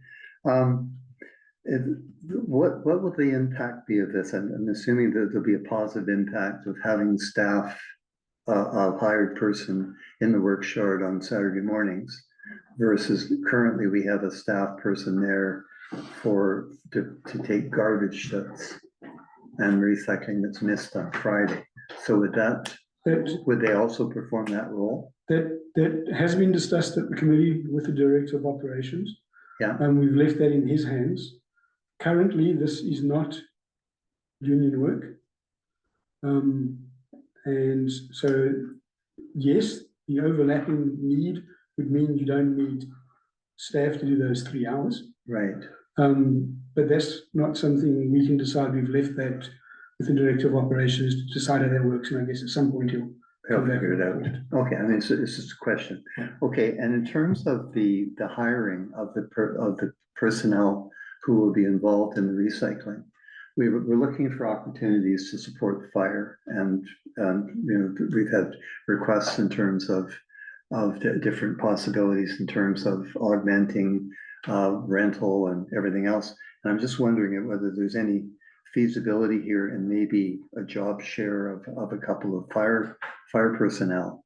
I mean, that doesn't sound like, is that something staff is gonna? Yeah, that would be a staff matter. It doesn't sound like a bad decision. So that's a possibility. A bad idea, but yes, That's a we'll throw that back. possibility. Maybe it's not something that someone would want to do every weekend, but once they're trained 2 or 3. Add that suggestion into. Yeah, okay. I mean, that just seems like we we should be looking for any kind of opportunity we have. Okay, any other questions, comments? Thank you. My only comment is it'll be really nice to see this cross the finish line. This has been ongoing now for years and years and years. So thank Indeed. you Makes a lot for of the sense. hard work of the Climate Action Committee for Well done. bringing it to the finish for us. Okay, Mr. Blackwell. Sorry, can you tell me who again moved and seconded that? That was moved by Councillor Abbott, seconded by Seconded by me. Councillor Ryder. Okay, I'll call the question. All in favor? Yes. Opposed? Motion carried. Okay, Well done. next item. Councillor Abbott. Okay, electrical upgrade to the hall. So, where should I start with this?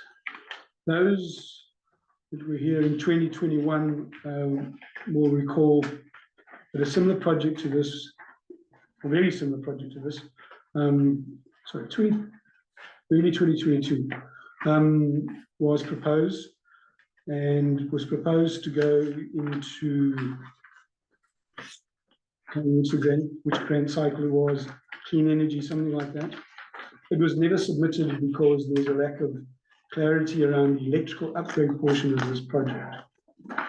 Climate Action Committee have since then been working on scaling this down and only trying to do the heat pump change out. Because we think we thought there was a possibility we could get the heat pump changeout done for around the $250,000 that's currently in the LG cap. It would seem we're still not quite there on just doing that, but we might be able to, but that's not confirmed. And recently, we were made aware of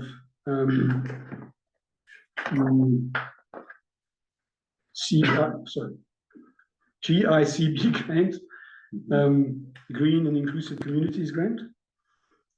And we've been working on that with the help of some staff members for the last week and a half. We've been updating all the quotes from the previous attempt at this. We have the grant document 90% done. There's a few quotes that are coming in tomorrow, a few update quotes. We're going to tweak a number or two. And after that's happened, we would like to submit. Here's the kicker. The grant has to go in by 12 o'clock tomorrow. So there's a lot of information here, which I am quite happy to go through. some of the information in the report is actually now passed. It has suggestions like approve the recommendations of director of operations to engage staff to get additional quotes and so on. All of that has actually happened. So the report was prepared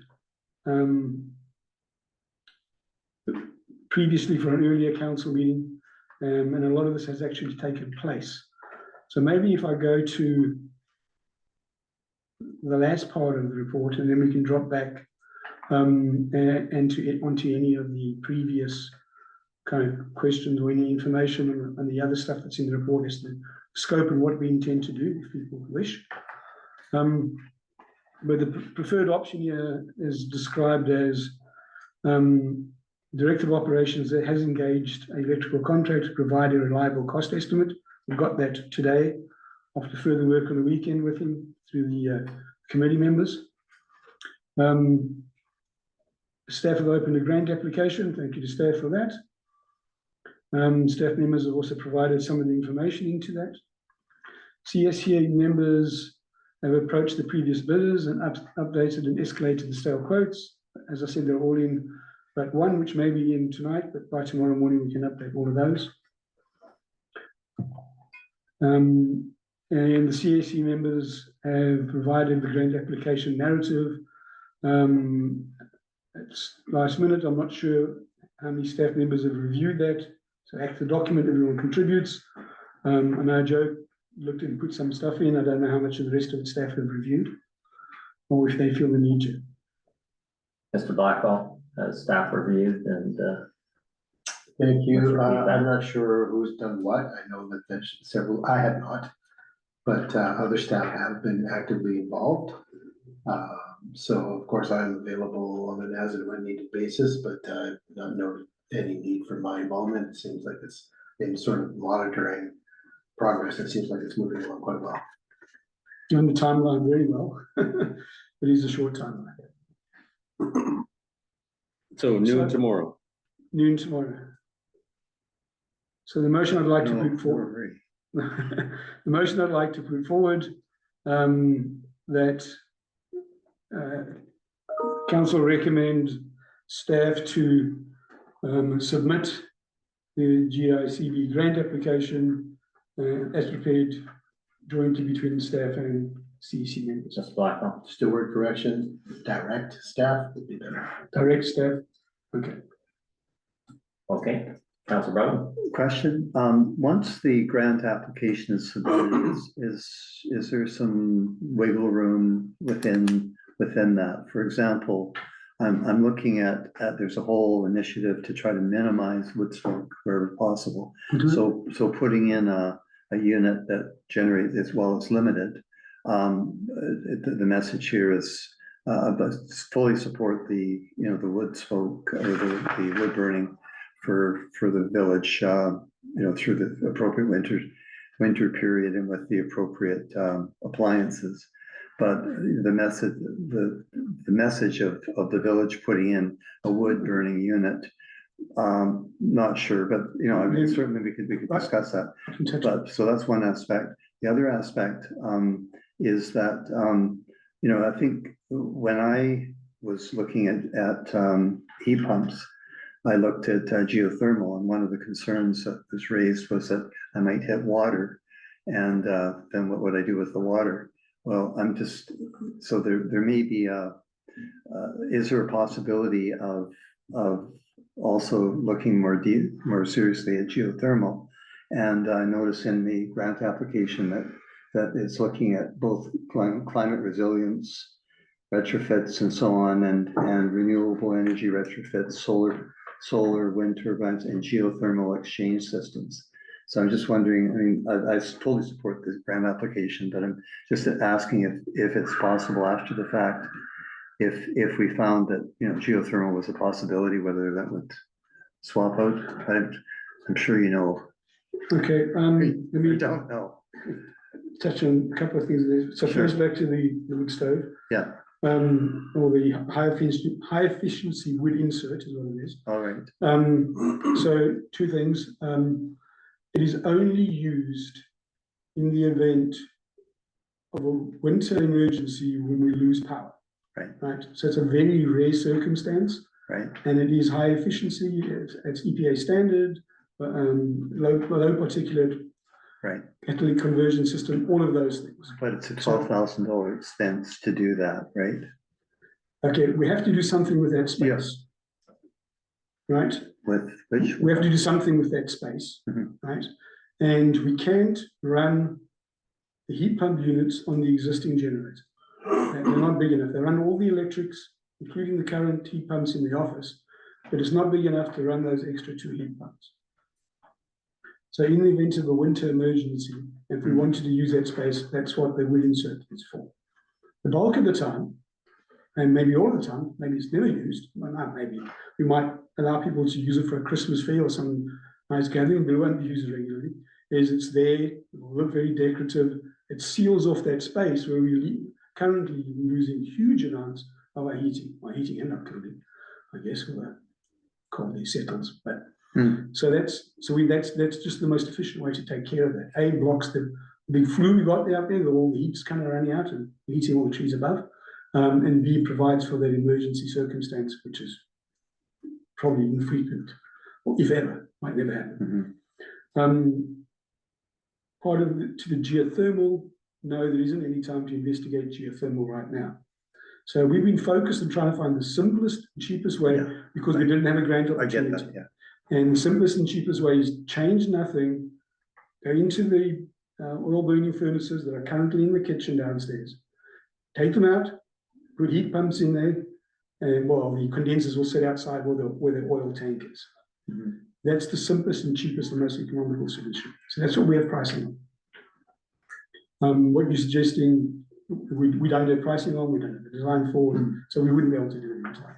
I did just want to touch on the budgets, but I didn't actually say earlier. So the current budget we've got at the moment for this is just under 600,000. It was as of 5 o'clock tonight.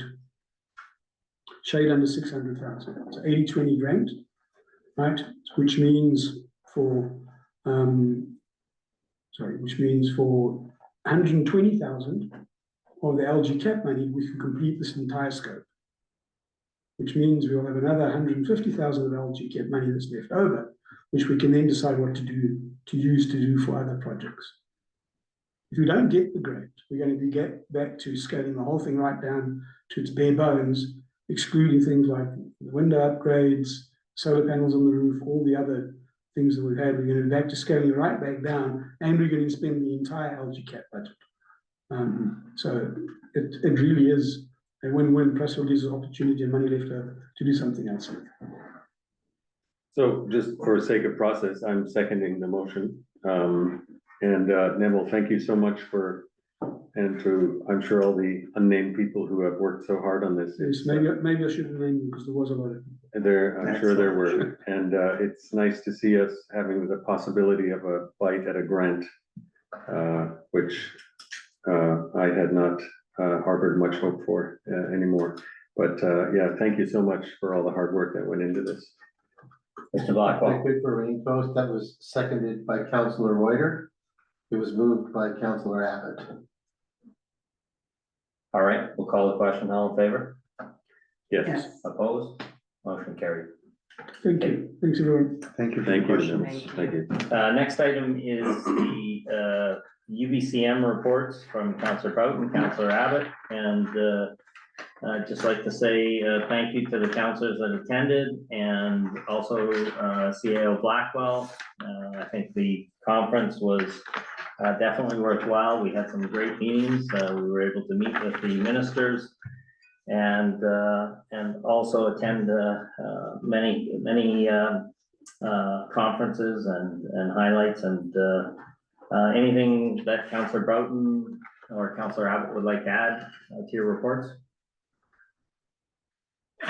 Just my reports, in the minutes. I think it's very worthwhile conference, and again, the contacts that were made were really substantial. One of the things that was a surprise to me was the depth and breadth of the exhibition hall. And the diversity of people there, I thought was quite substantial. So, and ended up in some great conversations, not only with the actual people presenting, but the people standing next to me. Oh yeah, well, you end up in just great conversations, meeting people from other small communities and so on. So it really was very worthwhile. All right, thank you for that report, and we'll go to Councillor Abbott, and then we'll ask Mr. Blackwell to give us a recap as well. So, Councillor Abbott. Okay, thanks. Yeah, so my report's in here. I'm not going to try to read it, but I will just touch on a couple of items. So in the emergency disaster mitigation action session I went to, my big takeaway on that one was that the Lions Bay Emergency Program Committee has a lot of work to do. However, the act that's coming out will not be coming out until after the election, so there's a little less pressure on all the municipalities to be done with that. But we certainly need to get going on that. Another one that I attended was the Human Wildlife Conflict Preservation Response. That was the Conservation Office Services workshop. I attended that. My key takeaway from that was Lions Bay was well ahead of most people in the room. In one of the original 10 best marked communities. Would expect to be, but that was my key takeaway from that. Myself and Councillor Broughton touched on went to the BC assessment meeting. I think that's something that we may consider for a future council meeting. But the bottom line is BC assessments basically do your assessment based on sales in your community, obviously. But they have another, the problem with that statistical model, and the statistical works very well when you have a community in an area that's all of the same age, built around the same time. When you have a community such as ours, that was built over a large period of time, and where you really got into the cycle of teardowns and rebuilds, it gets really distorted. And if we are, in my opinion, going to tax people based on the value of their home, we need to sort of do that accurately. Whether you think we shouldn't do it based on the value of homes, no point, but if we are, we should do it accurately. So they do have a mass appraisal process that should maybe discuss as a council. We think we want to do that reset. Sometimes they actually imply that they actually just go in and do it, but more often than not, they look for communities to say they're amenable to it. Yeah, if their numbers don't statistically line up, then they'll do a reset. So I mean, it's another time we might want to consider that. All right. It's a larger conversation. Any further? Yeah, a couple of things on the meeting minutes with the ministry. The three reports that you attached, Councillor Broughton, are the wrong version. The reports that you attached are the wrong version. If anyone looks, they'll see that the reports that I attached, I only attached the two I spoke to, are the latest version, and they differ. But the one that was spoken to largely by Mayor Berry and Jordan Sturdy was also changed. So the reports you attached were not the ones that the CEO submitted. So we should probably correct that. If that's incorrect, that's fine. Okay. Any further, Councillor Abbott? Without going into too much of what happened in the earlier discussion of the evening, I just want to point out the bottom of my report, page 4, the Black Bear Cub content response. Maybe it's not accurate that Mayor spoke against it. You're the only one. No, that's not true. That's not true. There was a northern mayor spoke against it. Wasn't a mayor? That's correct. So she was a councillor. I heard she was a mayor. Okay, there was one person who spoke against from the northern community. Look, the bottom line is it got voted down. So I understand your disappointment. Why don't you just let him finish? Every time I try to say something. Okay, point taken. Thank you. There was 6 people that spoke. One person in the northern community spoke against it. The councillors from District North Wayne, West Van, and myself spoke as planned, and even against the unanimous decision of our council, you got up and spoke against it. That's what actually happened. So I just need to make that point that after that incident, when I was trying to leave the council, when I was trying to leave UBCM, several other councillors came up to me, numerous of them, and told me they thought that was out of order. And it's actually against the community charter what you did. No ifs, ands, or buts. Okay, I'll comment. First of all, I had comments that that was a Trojan horse, and it was represented by the vote. It was voted down, Councillor I Abbott. don't care. You can be so. Give me my opportunity to speak now. You're disappointed, I understand that. But to take the power away from the conservation officers and put it into residents that perhaps don't have that expertise, I think that's what was recognized by the mayors throughout British Columbia. It was overwhelmingly voted down. Okay, it wasn't overwhelmingly, all right? Well, it was voted down, was it not? It was. And you want to continue on this, I think overall it was a very good. I wonder if we could, Yeah. I wonder if we could not re-legislate this at this Okay. point in time. But Could I just could I move All on right, to it? then I'm not talking you about had the your vote. chance to speak. I've spoke. Okay. Could I speak Can to we this move on briefly? now? Right. Okay, I just want to make a simple point, which is that we're not talking about who voted for or against it. It's simply section 116 2G of the community charter, and that is that the mayor should reflect the will of council and carry out other duties on behalf of council. And for a motion that this council supported unanimously, including you, to then speak against it and against the council resolution and the will of council, that's the problem here. So let's move on here. Now, I would hope, and I'll just finish that off by saying, Councilor Reuter, point taken. But I would say you've got to start to live up to your oath of office as well. We're not talking about the This oath of has been office, we're talking 2 about the years, community okay? charter. Okay, point of order. And the 116, community yeah. charter Point of order, 2G. Kim. asks that you Point of order, can carry you please yourself. stop? Okay? For Councilor 116 You've G. got your Point of hand up. order. Okay, point of order. To repeat a point very briefly that I made earlier on, we attend democratic assemblies, and based on the information that's provided to us at that time, we make decisions. If you are sent with a certain mandate, you certainly need to uphold that mandate. If for some reason there is something within the motion that appears to not meet the intent of the mandate, then you should vote your conscience. Right. I have no question about that. And I did not attend that session, so I don't know what happened, and I don't think we're going to resolve it here. So at that, I would like to terminate this Okay. piece of the conversation. And I have one other point that I would like to make, totally unrelated. I'm sorry. I'm going to go to Mr. Blackwell to sorry. just recap. I will highlight though that Councilor Reuter was the only. Oh, councillor excuse that me, didn't attend do you want to keep the UBCM. relitigating and arguing, or do you want to move on? No, I'm just pointing Okay, out that okay. you did not It just attend. hears Scott Every other Gaines. councillor and mayor Yep. attended. You did not. That's correct. Mr. Blackwell. Save the can you please municipality a recap? little money and didn't speak against the will Well, of please council. just show There up you to the go. meetings and Yeah. fulfill your oath. Yeah. Mr. Blackwell? I think I have spoken to council about the significance of the UBCM. I think it can be used as a very powerful tool, both for education, for advocacy, for networking. If council choose to really sort of lean into the opportunities associated with UBCM.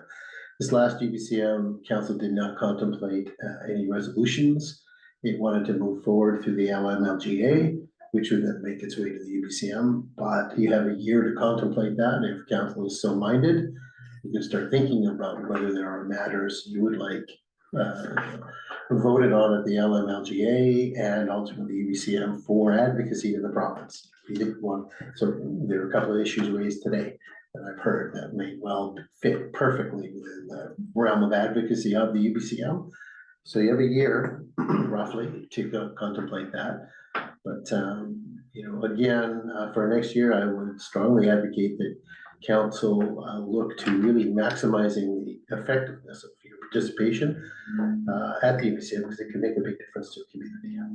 Okay, thank you very much for that. Okay, next item is item D. I'm sorry, under mayor and council, could I just, I just wanted to point out that Howe Sound Community Forum is next Friday, week from Friday. And it will be at Gibson's, and the mayor and I are representatives at the Howe Sound Community Forum. So Anticipate we'll have more to report on that at the next council meeting. There is a session in December 5th and 6th on glass sponge and so on, which comes out of the House on Community Forum with the ministry. And so if anyone's interested in attending that 2-day fisheries session, I have the information. So sorry to jump in on that one. Okay, item B, emergency, we've got the RCMP reports. Mr. Blackwell, how do you suggest we? These are there for council's information. There's nothing really to comment on. Should council want to raise any issue for discussion, council can, but this is primarily just to provide you an update and information. Okay, perfect. Any councilor comments?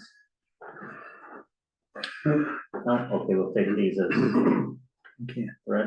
And resolutions, none. New business, none. Correspondence, and who do we have that's looking after the correspondence this quarter? I think it's Councillor Broughton has gone, Councillor Reuter has gone, Councillor Abbott. I think it is Councillor Cunliffe. My rotation was when I was acting mayor, which would have Been in ended. the summer. I think you're done. I think that, yeah, I'm done. Councillor Reuter. Well, I'm not ready to roll here, but I can jump in. I would recommend, in the interest of time, we take the general correspondence as received unless somebody wants to comment. Okay, Sure. Councillor Broughton. Could I just pick up on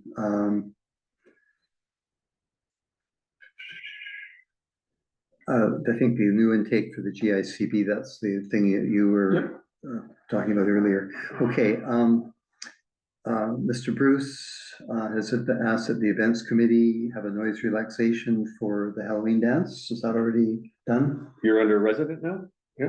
Yep, we're under residence. Any comments on the general correspondence? 131. No? Okay, sure, go ahead. Okay. So I would, if we require motion for that, or is that? If council, until council chooses to look at a broader policy, which I recommend, so these things don't keep coming forward. Sure. In the absence of that, you. Okay, so I would just move that the events committee be granted the noise Okay, do we have a relaxation second? for the Halloween dance. Councillor Cunliffe, second. All in favor? Aye. Opposed? Thank you. Motion carried. Anything else? And the other two items I think we've dealt with earlier in the meeting. All right, we'll move on to public questions. Anyone in the gallery have a question? No, we'll move to online. There's anyone online.